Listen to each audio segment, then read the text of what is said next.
Hello दोस्तों, मैं हूं सोनू चौधरी। आज के इस वीडियो में मैं आपको बताऊंगा कि बिना कैलकुलेटर की सहायता से इस प्रकार के प्रश्न को कैसे हल करें।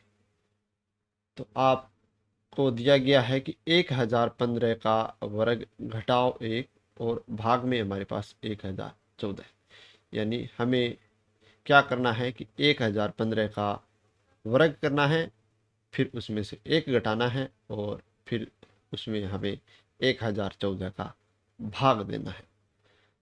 तो मैं ना तो गुणा करना चाहता और फिर उसमें से 1 घटाकर ना ही 1014 का भाग देना चाहता, क्योंकि ये थोड़ी सी एक जटिल प्रक्रिया हो जाएगी।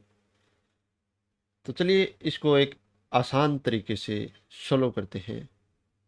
तो यहाँ पर आप इस हर को देखिए, तो यहाँ पर शायद हमें कुछ दिखाई नहीं दे रहा, लेकिन अंश को देखिए। इस भिन्न के अंश में हमारे पास क्या है, 1015 का वर्ग माइनस 1। तो यहाँ पर आपको कुछ याद आ रहा होगा, तो चलिए समझते हैं। तो 1015 का वर्ग माइनस 1, और 1 को मैं लिख सकता हूँ 1 का वर्ग।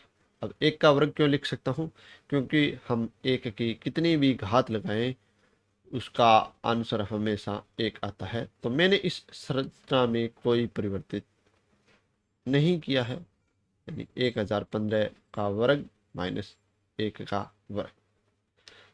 तो आप कुछ याद आया होगा, ये दो संख्याओं के वर्गों का अंतर है, और एक संख्या के वर्ग में से दूसरी संख्या का वर्ग घटाना है। यानी ये कुछ इस तरह से ए स्क्वायर माइनस बी स्क्वायर, और इसका हल क्या होता है, दो कोष्ठकों का गुणा। अब उन कोष्ठकों में क्या होता है, एक में प्लस एक में माइनस, यानी पहली और दूसरी संख्या का योग। तो ये हमारे पास ए है, तो मैंने दोनों में ए लिख दिया, और ये हमारे पास दूसरी संख्या है बी, तो आगे मैंने लिख दिया बी बी, यानी दोनों संख्याओं का योग और उसका गुणा है दोनों संख्याओं के घटाव से। अब मैं इसको इस फॉर्म में लिखूंगा। तो हमारी पहली संख्या क्या है, 1015, दो कोष्ठकों का गुणा है। तो पहले में क्या होगा, दोनों का योग, और दूसरे में दोनों का घटाव। तो हमारी पहली संख्या क्या है, 1015। इसको मैं बिना घात के लिखूंगा, तो 1015, और इसमें भी लिख दिया मैंने 1015। तो पहले में जोड़ है तो 1, और दूसरे में घटाव है तो यहाँ पर लिख दिया 1, और नीचे हमारा 1014 का 1014।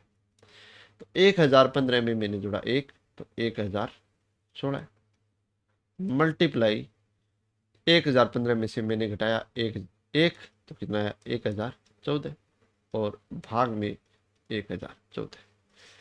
तो 1014 से 1014 कैंसिल आउट हो गया, यानी भाग चला गया।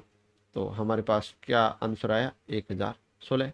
तो इस प्रकार हमने बिना कैलकुलेटर की सहायता से इस इतनी बड़ी संख्या को हल कर लिया है। तो उम्मीद है आपको मेरा ये वीडियो पसंद आया होगा। अगर आपको मेरा वीडियो पसंद आता है तो चैनल को सब्सक्राइब और अपने दोस्तों के साथ शेयर करिएगा। मिलते हैं अगले वीडियो में। Bye bye.